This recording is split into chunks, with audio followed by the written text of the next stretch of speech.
buntag, isang malagim na gabi sa inyong lahat mula dito sa Lasak City. At ito na nga ang mga late na kaganapan sa pan-national costume ng Miss Universe Philippines 2025. Kita nyo naman ang ating menopausal fashion pan-national distraction look, mga karag-karag.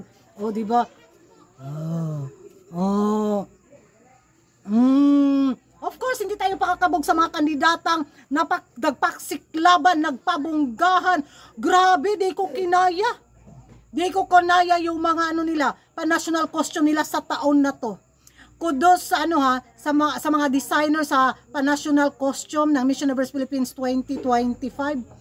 Talagang pasabog, kakaiba ba na kung sa kuan ba bitaw nanimbaw tang akong mga balahibo. I have a goosebump sa pinakitang galing na mga designer sa ating pa-national costume.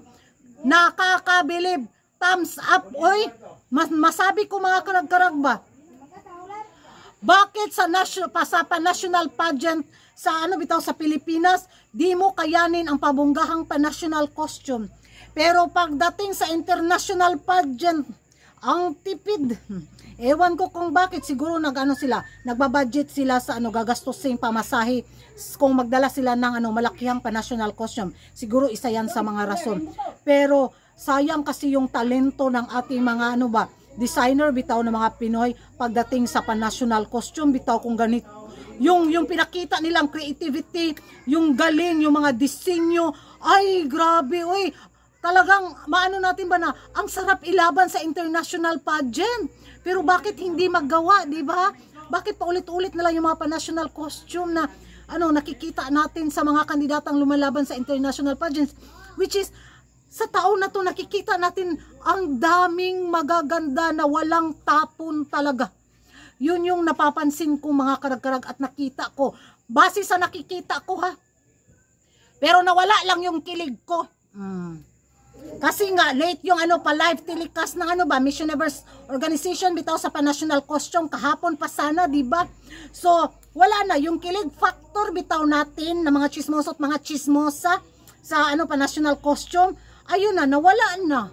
Ning hupas na kasi nakikita na natin yung mga short clip bitaw ng mga pinupost sa social media. Kagabi ko pa talaga nakita mga karag-karag.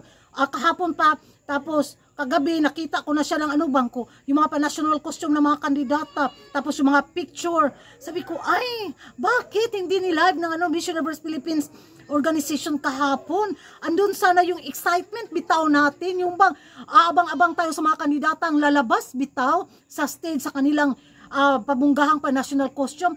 Yung nakita na natin yung mga pa-short clip, yung mga kuha ng mga pa-video sa loob ng kaganapan kahapon sa national costume sa Miss Universe Philippines 2025, tapos nakapost na siya sa social media. Kanina nanood ako sa pa-live bitaw sa pa-national costume, wala na yung kilig ko. Inaabangan ko na lang yung mga pamosyon ng mga kandidata sa kanilang pa-national costume kung paano nila dinala. O di ba? Kung ba natin sa kanila mga picture bitaw sa mga short clip na pa-video na nakapost sa social media.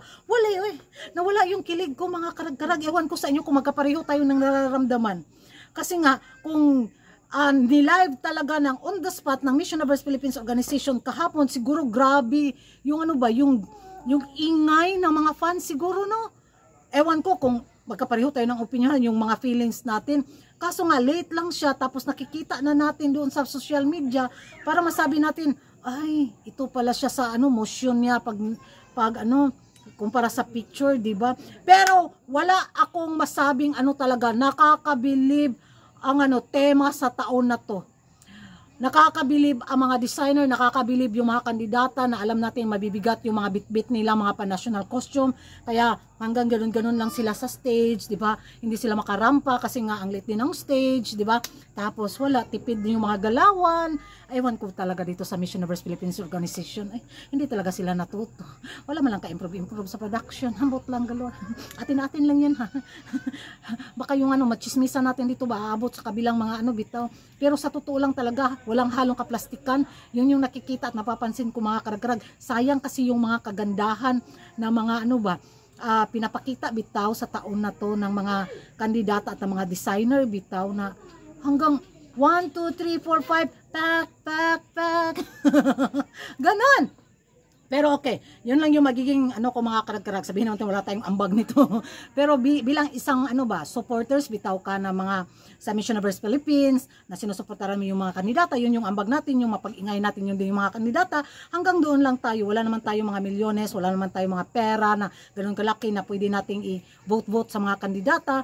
Well, yung suporta natin sa mga kandidata is, keep pushing na mapag-ingay natin yung pangalan nila na mag-boost lalo yung engagement nila sa social media bilang sa pagkachismosa natin yung suporta natin sa kanila, isa na rin yun sa malaking din natin share sa mga lumalaban ngayon sa Mission of Philippines 2025. Pero eto na nga, walang halong bias na reaction vlog to. Sa sariling opinion ko lang, sa sariling gusto ko lang, magkaiba-iba tayo ng pananaw at paniniwala. Baka magkapareho tayo ng mga pan-national costume na nag-top 1 sa taon na to sa Mission Universe Philippines 2025. So isa lang yung pipiliin ko mga karag-karag, kahit alam kong ang daming magagandang pan-national costume. Pero competition nga ito.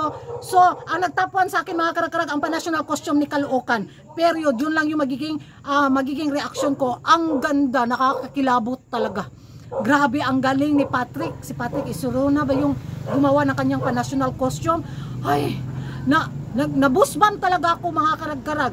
Marami naman talaga mga kandidata na talagang sisiko din, pero wala kay Caloocan talaga ako na biglang na starstruck. Biglang, eto talaga, panalo. So, ewan ko sa inyo mga karag-karag kung magkapareho tayo, comment down below. Kung hindi ka pa nakapag-subscribe sa YouTube channel ko, don't forget to like and subscribe. Kuragan Karag, ang babaeng lagi na karag-karag. Alam ko na kung ano tong tawag sa aking menopausal national costume destruction look mga karag-karag. Ang aswang na napas mo, wala kakaon. Wow. Diha na mo bye bye.